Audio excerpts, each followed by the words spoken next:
রাশিয়ার পর এবার ইরানের পাশে আরেক পরাশক্তি চীন। যুক্তরাষ্ট্রের সঙ্গে ইরানের সংঘাত যখন ক্রমে অনিবার্য হয়ে উঠেছে, ঠিক তখনই মস্কোতে আকস্মিকভাবে এক গুরুত্বপূর্ণ বৈঠকের ঘোষণা আসে। এতে অংশ নেন রুশ প্রেসিডেন্ট ভ্লাদিমির পুতিন, চীনের প্রেসিডেন্ট শি জিনপিংয়ের প্রতিনিধিরা ও ইরানের পক্ষে গুরুত্বপূর্ণ কূটনীতিকরা।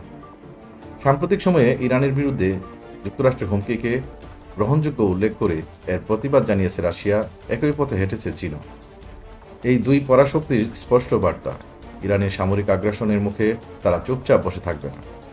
বিশ্লেষকরা বলছেন, যুক্তরাষ্ট্রে যখন ইরানের বিরুদ্ধে হামলার পরিকল্পনা, ট্রাম্প ও নেতানিয়াহু ব্যস্ত, তখন বিপরীত মেরুতে গড়ে উঠেছে এক অটুট মিত্রতা। রাশিয়া, চীন ও ইরানের এই ঘনিষ্ঠতা আন্তর্জাতিক রাজনীতিতে এক নতুন মাত্রা যোগ করেছে। বিশেষজ্ঞদের মতে, ট্রাম্প ক্ষমতায় এসে বাণিজ্যে চীনকে কোণঠাসা করতে এবং ইরানের ওপর সর্বোচ্চ চাপ প্রয়োগ করতে যে কৌশল নিয়েছিলেন, তা উল্টো ফল দিয়েছে। বরং এতে করে তিন দেশ আরও বেশি একত্রিত হয়েছে। ইরানের ৮০% তেলের ক্রেতা এখন চীন। মার্কিন নিষেধাজ্ঞা সত্ত্বেও স্বল্প দামে তেল সরবরাহের মাধ্যমে চীন আজ শক্তিশালী জ্বালানি বাজারে পরিণত হয়েছে। অন্যদিকে ইরান ও রাশিয়া কৌশলগত চুক্তির মাধ্যমে এমন সম্পর্ক গড়েছে যা যুক্তরাষ্ট্রের কল্পনারও বাইরে।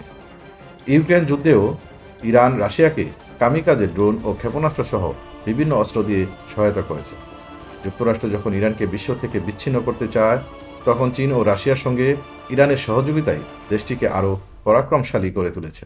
মস্কোর বৈঠকে পরিষ্কার বার্তা এসেছে, আয়াতুল্লাহ খামেনি দেশের পাশে থাকবে মিত্র দেশগুলো। তারা বলেছে, ইরানের শান্তিপূর্ণ পারমাণবিক কর্মসূচিকে সমর্থন করা হবে এবং এই সংকটের সমাধান হতে হবে আলোচনার মাধ্যমে, আগ্রাসনের মাধ্যমে নয়।